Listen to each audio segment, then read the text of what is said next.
دا خو پیژنې کنه چې ستا د پلار او د نیکه سره کومه عقیده وه نوی دین خو نه دی راغلی خو هغه عقیده او هغه دین راټینګ کړه هغه هم ستا دین دی او محبوب علیه السلام مبارک فرمایل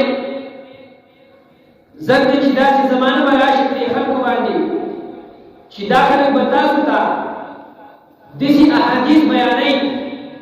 داسې خبرې به بیانوي چې هغه خبرې نه به تاسو اورېدلي نه به ستاسو پلارانو نیکونو اورېدلي یارانو دا حدیث شریف په مسلم صحیح کې موجود دی که څوک وایي ورته به وښایو محبوب علیه السلام فرمایي داسې خلک به راشي تاسو ته به داسې خبرې کوي چې هغه خبرې به نه تاسو اورېدلي نه به ستاسو پلارانو نیکونو اورېدلي د اولیاو مخالفت کول د باباګانو مخالفت کول دا نه چېرته موږ اورېدلی نه زموږ پلارانو نیکونو اورېدلی نن سبا دا مولان وایي که نه وایي محبوب علیه السلام فرمایي دغه خلک چې دي فإیاکم وإیاهم د دوی نه ځان هم وساتئ او د ځان نه هم وساتئ تاسو سره هم تعلق وساتئ او که ستاسو سره تعلق ساتي نو تاسو یې هم ځان ته مه پرېږدئ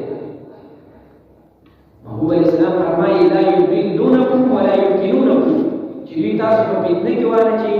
او تاسو ګمراه کړئ بس خبره په دې ځای باندې محمد علیه السلام ختمه کړې ده چې څومره هم د اولیاو دشمني ده دشمنان دي او محمود علیه السلام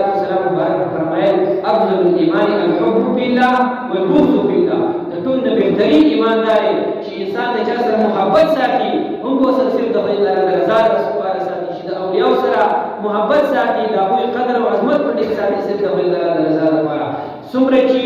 اغیار خلک بدعقیده خلک د هغوی سره دشمني ساتي هم به سره صرف د خدای تعالی د رضا لپاره زه په دې دنیا کې کوم باندې انسان داسې وي چې ښایي په کلکه عقیده باندې بیا هم چې د نورو بدعقیدو ګمراه خلکو سره خپل تعلقونه ساتي یاره بس مینه کېږي بغیر د دې نه پته به درته ولګي چې کله کار حاله بیا به درته ووایي چې یاره بغیر دې نه کېده که نه کېده الحمدلله خدای تعالی دې